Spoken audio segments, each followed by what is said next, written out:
que le Sfat Emet, il dit, quand on raconte la sortie d'Égypte,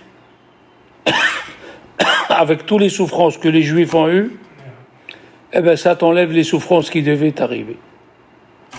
Comme elle dit la Gemara, que tout celui qui a fauté et il a lu la parashat Hattat, c'est comme s'il a amené Korban Hattat. Tu fais la ptiha le matin, Léon. Eh bien dans la ptiha, c'est écrit que tout ce qu'on lit, ça remplace comme si on a amené le Korban Hattat. Eh bien quand tu lis les parachiotes et tu racontes ce que les Juifs ont souffert, ça t'enlève les souffrances que tu dois avoir. Parce que tu as de la peine quand tu lis ce qu'ils ont eu les Juifs. Tous ces parachiotes, les 3 dernières, Shemot, Bo, Shemot, Va'era, Bo, Beshala, c'est la Emouna. C'est connu, le Ramban, à la fin de la parachat Bo, il dit que Kol mi shelo ma'amin, shekol devarenu, umikrenu, kulam nisim en baem teva minago shel haolam. Tout celui qui ne croit pas que tout ce qui nous arrive, de la plus petite chose à la grande chose, c'est voulu par Dieu, et c'est des nissim, c'est des miracles. Oui, et il a dit au début, minanissim aglouyim, des nissim dévoilés, Adam modé benissim anistarim. Un homme, il avoue le petit nissim. Ça veut dire tout ce qui t'arrive, c'est un S. Et c'est pour cela que dans Modim, qu'est-ce qu'on dit? Sur les miracles que tu nous fais, hein? Et alors, qu'est-ce qu'il dit à Grise? Ou je crois que c'est son père, Rabbi Haïm Ibris, qui dit que tout celui qui ne connaît pas ce qui vient de dire le Ramban, que tout ce qui lui arrive, c'est voulu par Dieu, c'est un kofer beshogeg. C'est un mécréant sans faire exprès. Eh oui. Il a dit à Ari Akadosh, Paro, c'est les mots ha'oref. Ha'oref, c'est la nuque. Qu'est-ce que ça veut dire? La nuque, elle empêche ce que tu as dans la tête de descendre dans le corps. Ils ont demandé à Rabbi Haïm Itzanz, un docteur. Il est venu, il lui a dit, je te vois, tu es soucieux. Tu penses, à quoi tu penses? Il lui a dit, j'essaye de fabriquer un pont entre ma tête et mon corps. Ça a compris? Parce que c'est écrit, Ve'adata ayom, Pa'ashevota, Elevavecha. Ce que tu as appris, il faut le faire entrer dans ton cœur. Le Chafetz Chaim, il a raconté, un monsieur, il avait mal à la gorge. Le docteur, il lui a donné des comprimés. Il les a avalés, tous les comprimés. Il a encore mal à la gorge. Il lui a dit, le docteur, mais les comprimés que je t'ai donnés, c'est tous les jours que tu suces un. Tu suces, et au fur et à mesure, le mal de gorge, il va partir. Il a dit, Chafetz Chaim, c'est ça la sortie d'Égypte. C'est tous les jours, on a le schéma le matin, le schéma le soir. On se rappelle de la sortie d'Égypte. Il faut sucer ce qui s'est passé là-bas. D'accord? C'est pas juste tu avales tous les médicaments. Moi, ça m'est arrivé. On s'est marié avec ma femme, grâce à Dieu, en 79. J'ai eu une angine. Et avant, les antibiotiques, ils s'appelaient Totapen, ou bien Suvipen. Alors, il y a écrit 2 le matin, 2 le soir. Ma femme m'a donné 18 dans la journée. J'étais au lit, on a appelé le centre antipoison. J'ai eu peur. Il m'a dit, c'est pas grave, monsieur, vous allez guérir en 2 jours. Il a dit, la sortie d'Égypte, c'est un comprimé qu'il faut sucer. Toute la journée, tu dois te demander qu'est-ce qui s'est passé en Égypte. Qu'est-ce que Dieu il a fait en Égypte. D'accord? Il a donné un autre exemple, Chafetz Chaim. Magnifique. Il a dit, il y avait un riche qui devait quitter la maison. il devait voyager pour un mois. Il avait un petit oiseau, un rossignol. Il lui faisait les chansons. D'accord? Qu'est-ce qu'il lui a dit à l'intendant de la maison? Fais attention à mes meubles, à ma maison, et surtout à l'oiseau. Attention. Et pour le motiver plus, il a tout écrit ce qu'il faut faire tous les jours. Enlève la poussière d'ici, fais cela, donne à manger au rossignol ou bien au perroquet. Tu sais comment on appelle le perroquet en arabe? Papagayo. Voilà, papagayo. Un mois après, il est venu. Il a trouvé la maison Sara Serora et le perroquet mort. Il lui a dit, mais je t'ai écrit dans la liste. Il lui a dit, monsieur, tous les jours j'ai lu la liste. Ça sert à quoi de lire la liste si tu fais pas? Ça sert à quoi de lire la liste si tu fais pas ce qui est dans la liste? Tu lis tous les jours le schéma. À quoi ça sert? Il y a un passage qu'on dit Zecher asa li nifleotav Hanoun verahum Hashem. Quelle relation? Zecher asa li nifleotav, un souvenir il a fait Dieu à ses merveilles. Hanoun verahum Hashem, Dieu il a pitié. C'est quoi ça? Écoutez bien. Rabbi Israël de Strouk, il s'appelle Rabbi Israël Strouk. Il était à Brisk. Et il avait les deux, Torah ou Gdoula. Il était gaon dans la Torah, il avait la richesse. Et il a fait des mauvaises affaires. Il lui fallait 3000 roubles pour pas qu'il descende Hazvi Shalom dans la rue et faire la quête. Il avait besoin de 3000 roubles. Qu'est-ce qu'ils lui ont dit? Il faut voyager à Londres, là-bas il y a le baron Angel de Rothschild. Le pauvre, de Brice jusqu'à Londres à cette époque-là, 1840. Oui, c'était pas facile. Il est arrivé, il a vu des dizaines de personnes qui attendent de rentrer chez le baron Rothschild. Ils ne rentrent pas automatique. Il a demandé aux intendants qu'est-ce qu'il faut faire. Qu'est-ce qu'il faut faire? Il lui a dit il faut que tu ailles à l'hôtel et tu attends ton tour. Il a dit c'est quand mon tour? Il est dimanche. Il a dit peut-être jeudi. Le monsieur Rabbi Israël Strouk, il s'est mis à pleurer. Il a dit j'ai besoin d'argent, ma famille va être dehors. Ils ont vu sur son visage que c'était pas un monsieur n'importe quoi, il avait la Torah avec lui. Il lui a dit écoute-moi bien. Il lui a dit le vendredi à midi il rentre dans son bureau. On va te donner une chance, mets-toi à côté du bureau qui te voit. D'accord. Vendredi, il se met à côté du bureau. Il a dit, peut-être Dieu il va avoir pitié de moi. Et là, il est passé le baron de Rothschild. Et il lui a dit, viens ici. Il a dit, viens ici. Ah, j'ai un bon signe. Il rentre. Le baron de Rothschild, attention, c'était un Talmid Chacham, le premier. Il s'est mis à parler avec lui, livré Torah. Il a vu. Rabbi Israël Strouk, c'était pas n'importe qui. Il passait d'une Gemara à une autre, dans les poskim. Il a dit, écoute, tu passes Shabbat avec moi.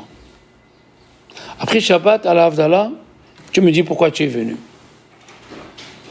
Tu me suis? Il a passé Shabbat avec lui. Et comme il était plein de Torah, il les a émerveillés.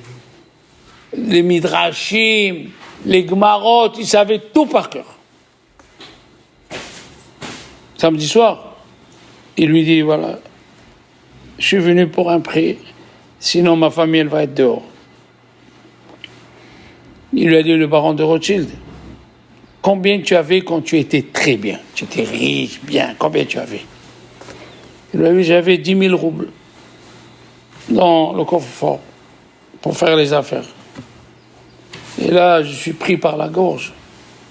Je voudrais un emprunt de 3 000 roubles.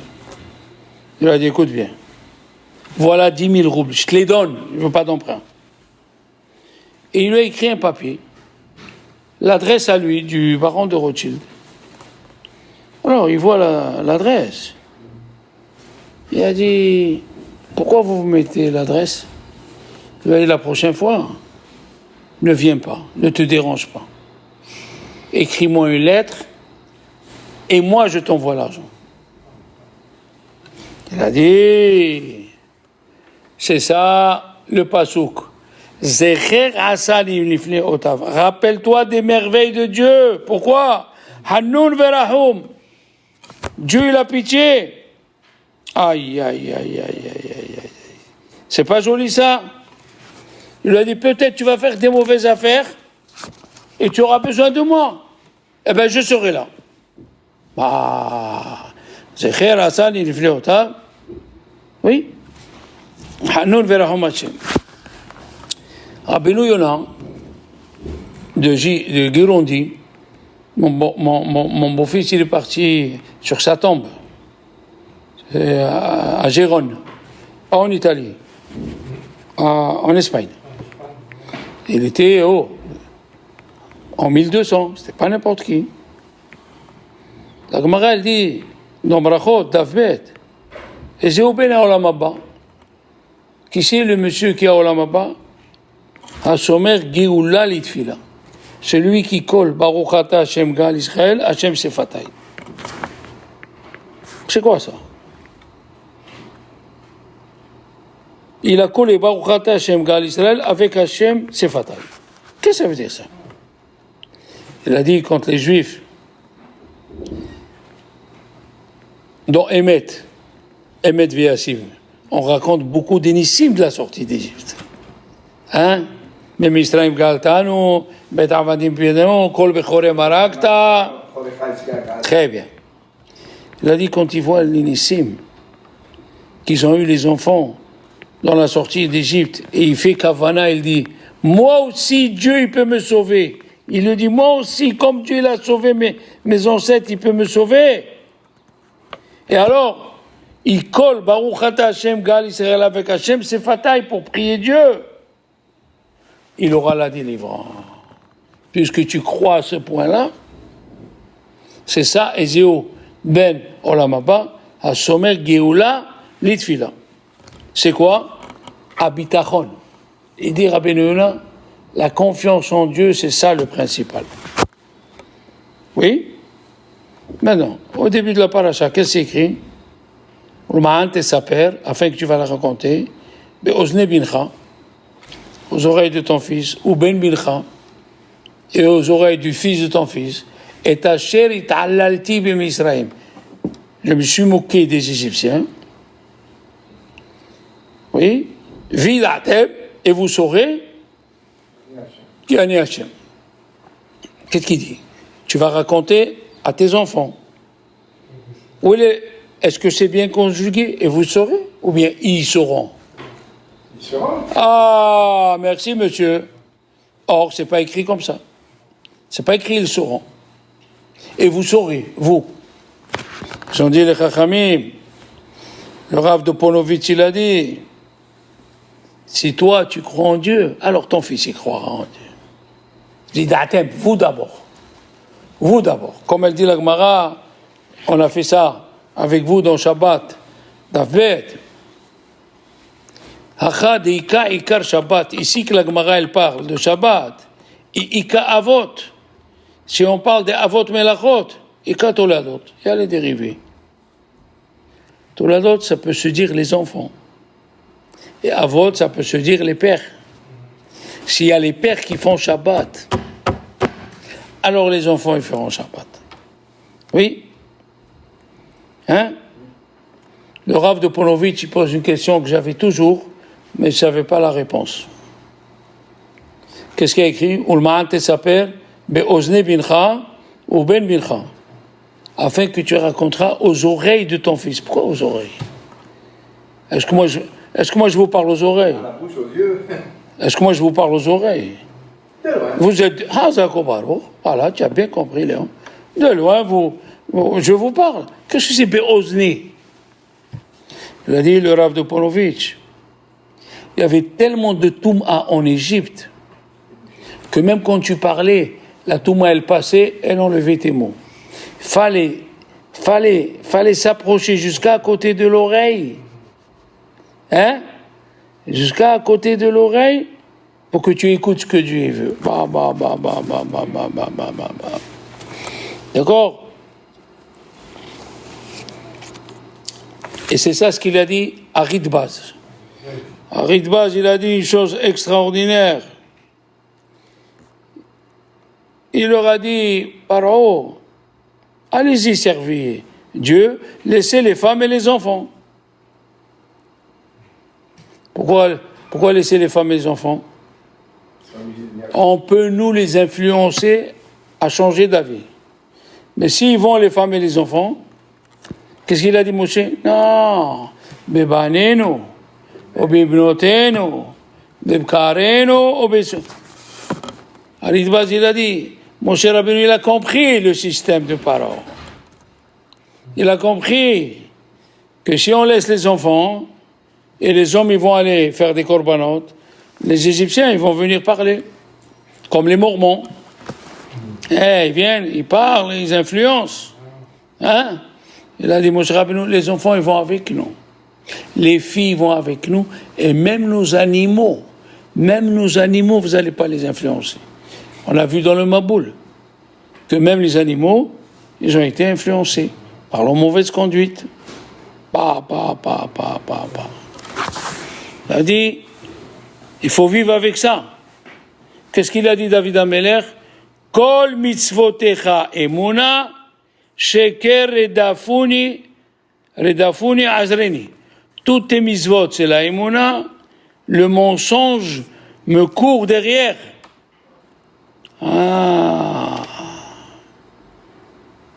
Il faut faire attention. Il dit à Ben Ishai,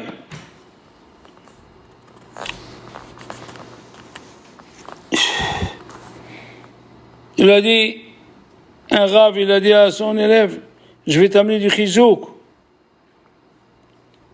Il lui a dit, qu'est-ce que c'est écrit au Chazonish. Il est venu un monsieur, il a dit, d'Amérique. Dis-moi qu'est-ce que je parle, qu'est-ce que j'amène en votre nom pour parler aux Juifs américains. Il a dit, tu leur parles de la Emouna, Tamim Haya Bedorotav. Comme Noah, il était intègre. Il faut croire en Dieu intègrement. Il a dit, Rabbeinu Bechaye, il a posé la question. Pourquoi il fallait mettre le sang? Hein? Il a écrit, ils ont mis le sang, et Dieu, il a sauté. Alors Dieu, il a besoin de ça. Hachem, il a besoin de savoir, ici, c'est des Juifs qui habitent. Ouais. Sinon, s'il n'y avait pas le sang, ils ne vont pas croire. Il a dit, Rabbeinu Bechaye, comme tu es en train de dire, celui qui a eu la Emouna, il n'a pas eu peur de mettre le sang de la Avodah Zara à eux. Eh oui. Et j'aurais pu dire, on ne met pas le sang, comme ça il ne vient pas nous attaquer. Ils ont mis le sang à l'extérieur. Hein? Écoutez bien. Qu'est-ce qu'il dit Tosfot? Que Moshe Rabbeinu il a prié et ils sont morts, les grenouilles. Quelles sont les grenouilles qui ne sont pas morts, Léon? Ceux qui sont rentrés, Claude, ceux qui ont eu confiance, ils sont rentrés dans le four. Ils disent, le Tosfot, il dit, ils ne sont pas morts, ils ont vécu longtemps. Attends. Hein? Il y a écrit que les Juifs, ils ont pris, que la Torah ne nous raconte pas rien pour rien. Elle nous raconte, ils ont pris leur manger, ils l'ont mis derrière le dos. Qu'est-ce que ça veut dire? Hein?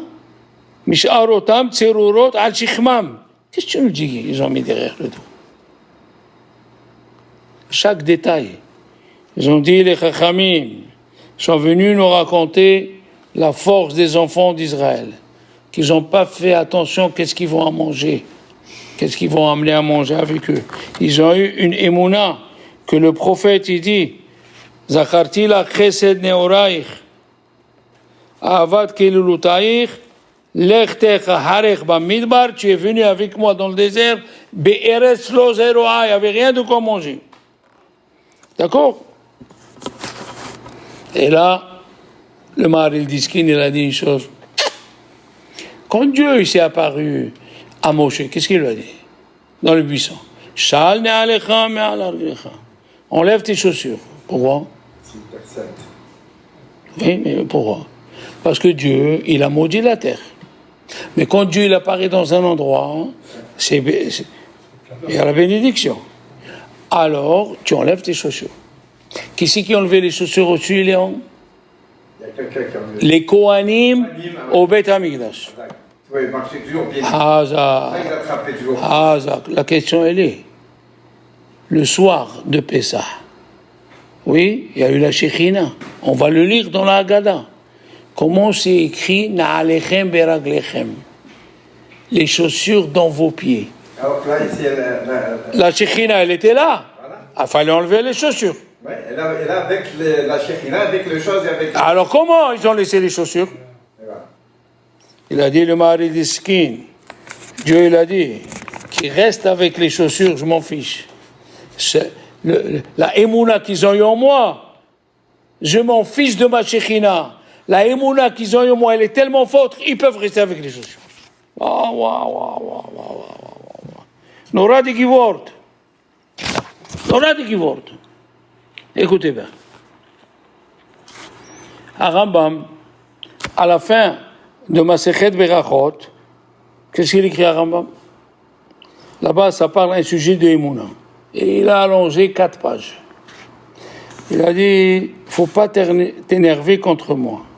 Parce que chaque fois qu'il y a un sujet de Emouna, j'aime tellement la Emouna que j'allonge dessus.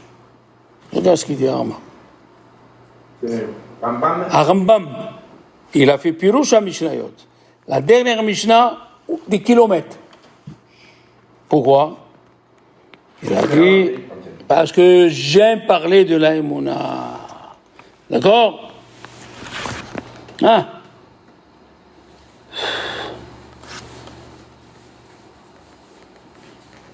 Mamash. Rabbi David, l'île au vert, il est parti à Lézisk. Et dans le chemin, il ne savait pas où aller. Hein? Il est venu un monsieur, il lui a dit, c'est par ici, monsieur. Ok? Et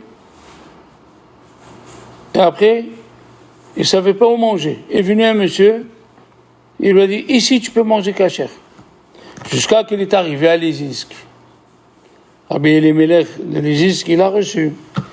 Il a dit, je ne peux pas te refuser. Un homme qui a eu 2 fois il lui a navi, une fois il lui a dirigé comment venir et une fois il lui a donné à manger. Pourquoi? Il a eu cette émouna d'aller jusqu'à là-bas. Hein?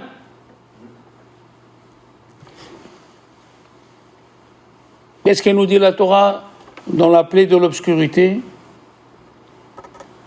Et un homme, il n'a pas vu son ami. Comme ça, c'est écrit. Velora ou ish et treo. Il a dit, la plus grande plaie, c'est quand une personne ne fait pas attention à l'autre. C'est ça l'obscurité. Un homme, il n'a pas vu son prochain.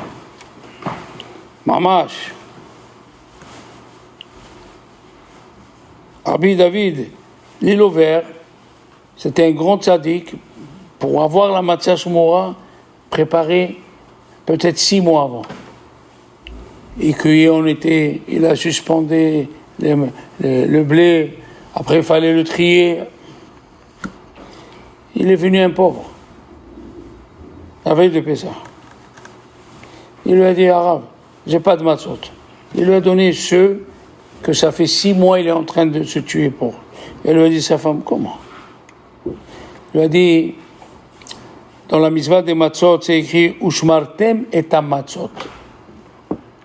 Et les chachamim me disent, ne lis pas Ushmartem et ta matzot, lis Ushmartem et ta mitzvot. Ta mitzvot. C'est quoi? On a appris de là-bas, mitzvah ba liadecha, al tahmitzena. Une mitzvah qui vient à ta main, ne la retarde pas. Aïe, aïe, aïe, aïe, aïe, aïe, aïe, aïe, aïe, aïe. Extraordinaire. Ah, extraordinaire.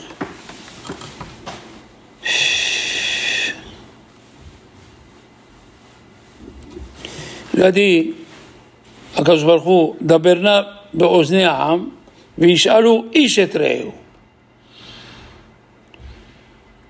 Quel est Kesef? Uchle zahav. Dieu l'a dit, demande aux Juifs qui vont demander aux Égyptiens de l'or et de l'argent. Et qu'est-ce qu'il y a écrit? Ve'yish'alu ish et re'ehu. C'est quoi ish et re'ehu? Un homme à son copain. Les Égyptiens, c'est pas leur copain. Merci, monsieur Léon. C'est quoi ish et re'ehu? Il a dit, quand un juif, il aidait un autre juif pour transporter les bijoux, alors les Égyptiens aussi, ils ont lâché. Aïe, aïe, aïe, aïe, aïe, aïe, aïe. Alors écoute ce qu'il dit, Rabbi Yitzhak Karo. Qui c'est Rabbi Yitzhak Karo? L'oncle du Beth Yosef, de Rabbi Yosef Karo. Il a dit une chose fantastique. Il a dit dans le Maboul, est-ce qu'ils sont morts les poissons? Non, ils sont pas été. Hazak. Pourquoi ici, dans la plaie du sang, c'est écrit Ve'ad daga asher bayeor meta? Pourquoi ici, les poissons, ils sont morts? Tout me rassure. C'était l'extrême. Non? Faut être Rabbi Yitzhak Karo. Il a dit, quand les Égyptiens jetaient les enfants dans le Nil, les poissons, ils ont mangé. Ils ont mangé la chair des enfants juifs. Alors tu vas mourir. Tu vas mourir. C'est pas joli ça? Mida keneged mida. Hein? Pas joli. Quand la Batia elle est partie voir qui c'est qui pleurait, elle a vu Veine Nahar Boché. Et voici un jeune. Un jeune. Et comment? C'est un bébé. Alors, il y a qui s'explique, dans la voix de Moshe Rabbeinu, il y avait la voix de tous les juifs qui pleuraient. Mais tu sais ce qu'il dit le Baal HaTurim? Qui c'est Nahar Boché? C'est Aaron. Ah, Aaron, il a vu son frère sur le berceau, il s'est mis à pleurer. Mon frère, il va mourir, mon frère, il va mourir. Un frère qui aime l'autre comme ça, il grandit. Oui? Alors écoute bien. Et là, il dit, le Baal HaTurim, dans la parasha de Be'alotra, Myriam, elle a parlé du mal de Moshe. Il y a qui disent, même à Rambam, il a dit, elle voulait son bien. Il y a écrit que Myriam, elle a reçu. C'est la liste du pas, je crois. Tu sais ce qu'il dit le Baal HaTurim? C'est la réponse que vous connaissez, comme tu dis. Baal HaTurim, il dit, Aaron, il a rien eu. Pourquoi? Parce qu'il a pleuré sur Moshe quand il était bébé. Oh là là là là! Hein? C'est pas joli ça? Comme il a pleuré. Hein? Maintenant, qu'est-ce qu'on a dit? Que les grenouilles, ceux qui sont rentrés dans le four, ils ont vécu. Comment écrivent les grenouilles? Comment ils disent? Comment écrivent les grenouilles? Oui, comment écrivent? Quel est leur cri? Croire. Parce que Paro, il ne croyait pas. Paro, il ne croyait pas. Les grenouilles disaient croire. Vous avez vu? On continue. Les grenouilles. Les grenouilles, ils ont vécu parce qu'ils sont rentrés dans le four.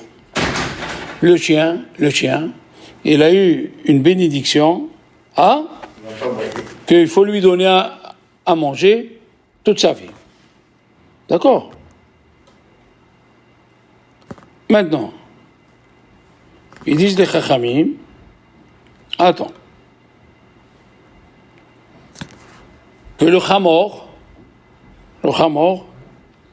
il a aidé les Juifs à porter l'or et l'argent, il est devenu Kadosh. Oui? Kol hakavod.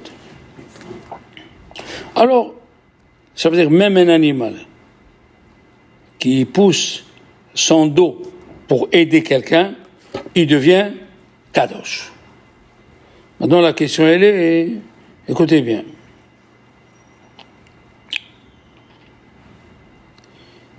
Quel est le meilleur? Quel est le meilleur? Les grenouilles qui sont rentrées dans le four ou le chien? Les grenouilles, ils ont donné l'abri. Ils sont sacrifiés, non? Parce qu'ils ont été brûlés. Et pourquoi Dieu n'a pas dit qu'on doit donner à manger aux grenouilles toute leur vie? C'est ça la question. Il a dit de fermer sa bouche. De fermer sa bouche, de ne pas aboyer une fois, c'est mieux que de rentrer dans le four. Oh, bah. Quelle comparaison. Maintenant, qu'est-ce qui nous reste que Dieu n'a pas récompensé? L'époux. Pourquoi Dieu n'a pas...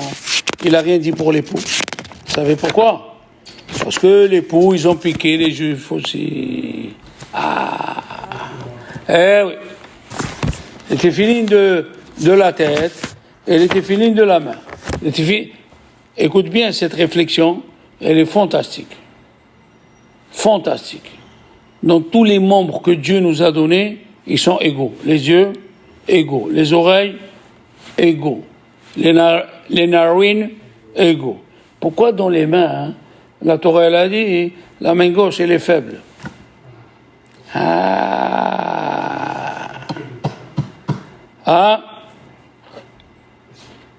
Il a dit, parce que quelqu'un, quand il arrive au Misva, il perd le sens. Regarde le papa au moment de la Mila.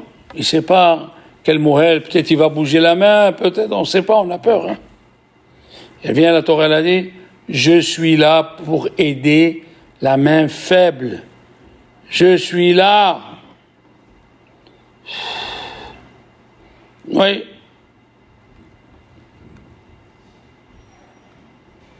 Extraordinaire. S'il a dit celui-là, qui anich bati et libo. Le Chida a dit au nom de Rabbi Shlomo Astruk.